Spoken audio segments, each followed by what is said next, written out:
نبی پاک صلی اللہ علیہ وسلم فرماتے ہیں ایک شخص تھا بنی اسرائیل میں،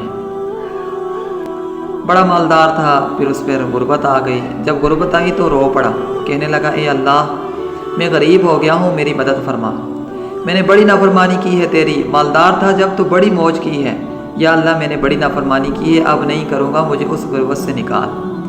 تو اللہ نے فرشتوں سے کہا دے دو جو مانگتا ہے۔ فرشتے کہنے لگے یا اللہ یہ توبہ کر کے نہیں آیا، ڈر کے نہیں آیا، یہ تو الجھ گیا ہے تب آیا، یہ تجھ سے ڈر کے نہیں آیا۔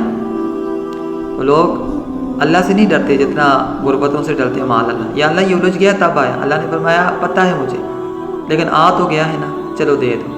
تو کہا یا اللہ اگر دے دیا تو دوبارہ نہیں آئے گا۔ فرمایا اس کا بھی مجھے پتہ ہے، تم دے دو۔ انہیں دے دیا۔ جب دولت مل گئی تو کہنے لگا میں نے طریقہ صحیح استعمال کیا ہے اس لیے کامیاب ہو گیا ہوں۔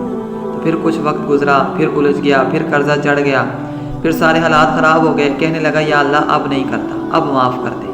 70 دفعہ توبہ کی اور 70 دفعہ توڑی۔ حبیب کریم فرماتے ہیں ایک دن بستر پر تھا، آسانی تھی، 70 دفعہ فرشتوں نے کہا اللہ یہ جھوٹا ہے، یہ تو غربت آنی تیری بارگاہ میں آیا ورنہ کبھی نہ آتا، بیمار ہوا تب آیا ہے، اس کا بچہ بیمار ہوا تب آیا ہے۔ ایک دن رات بستر پر لیٹا ہوا تھا، آسانیاں بھی تھی، دولت بھی تھی، دل میں خیال آیا میں کتنا جھوٹا ہوں، جب الجھ جاتا ہوں تو اس کے دروازے پہ جاتا ہوں اور وہ کتنا کریم ہے، وہ خالی ہی نہیں لٹاتا۔ تڑپ اٹھا، آنسو نکل گئے، اٹھ کے مصلے پہ کھڑا ہوا۔ رب کریم نے فرشتوں سے فرمایا کھول کے دیکھو دروازے، آج یہ غربت کی وجہ سے نہیں آیا، آج میرا بن کے آیا ہے۔